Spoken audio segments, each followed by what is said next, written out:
थोड़ी देर के लिए सारे हमारे सुनने वाले भी अगर इमेजिन करें कि हम आलम अरवा में बैठे हुए हैं और अपनी अपनी आज की जिंदगियों को देखें, सब के सब लोग, यहां तक जो कुछ हमने किया है ना, हमारी रूहों ने इस सारे के सारे लाइफ स्पैन को देख सुन समझ के हमें चूज किया था कि ये बंदा ये कुछ करेगा, इसलिए मैं ये बंदा चूज कर रही हूं। अब समझिएगा।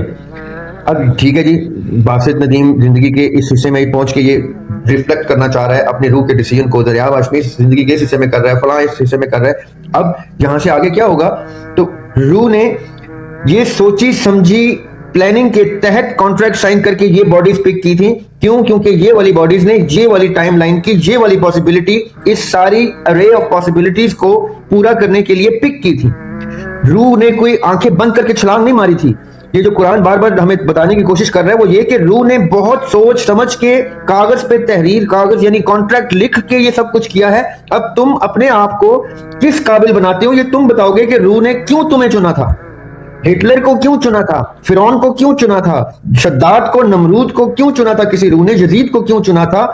ये आज के दौर के फिरौनों के नाम ले लें, यजीदों के नाम ले लें और फिर पैरेलल में हिस्ट्री के अच्छे लोगों के नाम ले लें, तो आपको पता चलेगा कि स्याह और सफेद की सारी पॉसिबिलिटीज का होना वाजिब था और रूहों ने उनमें से उन बीइंग्स को चुना था जिनके थ्रू इन सारी पॉसिबिलिटीज का reflection completion of the whole structure को पूरा करता है। अब ज़रियाब हाशमी उस कंप्लीशन में एक इनसिग्निफिकेंट सा छोटा सा जर्रा है, पर उसकी सिग्निफिकेंस इतनी ज्यादा है कि अगर वो निकाल दिया जाए तो कंप्लीशन इनकम्प्लीट है।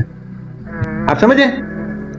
अब मैंने अपनी सिग्निफिकेंस और इनसिग्निफिकेंस तो देख ली कि मेरे बगैर कायनात कंप्लीट थी, इसलिए मैं यहां पे आपके सामने हाजिर हूं और मैं इतनी छोटी सी हस्ती हूं इस पूरी कायनात में कि मेरी कोई हैसियत भी नहीं है। अब ये इनसिग्निफिकेंस और सिग्निफिकेंस का बैलेंस मेंटेन करना और फिर इस सिग्निफिकेंस को इतना मैग्नीफाई कर देना कि कल आप फख्र से कहें कि मेरी रूह ने इसलिए मुझे चुना था क्योंकि मैं इतना सिग्निफिकेंट था।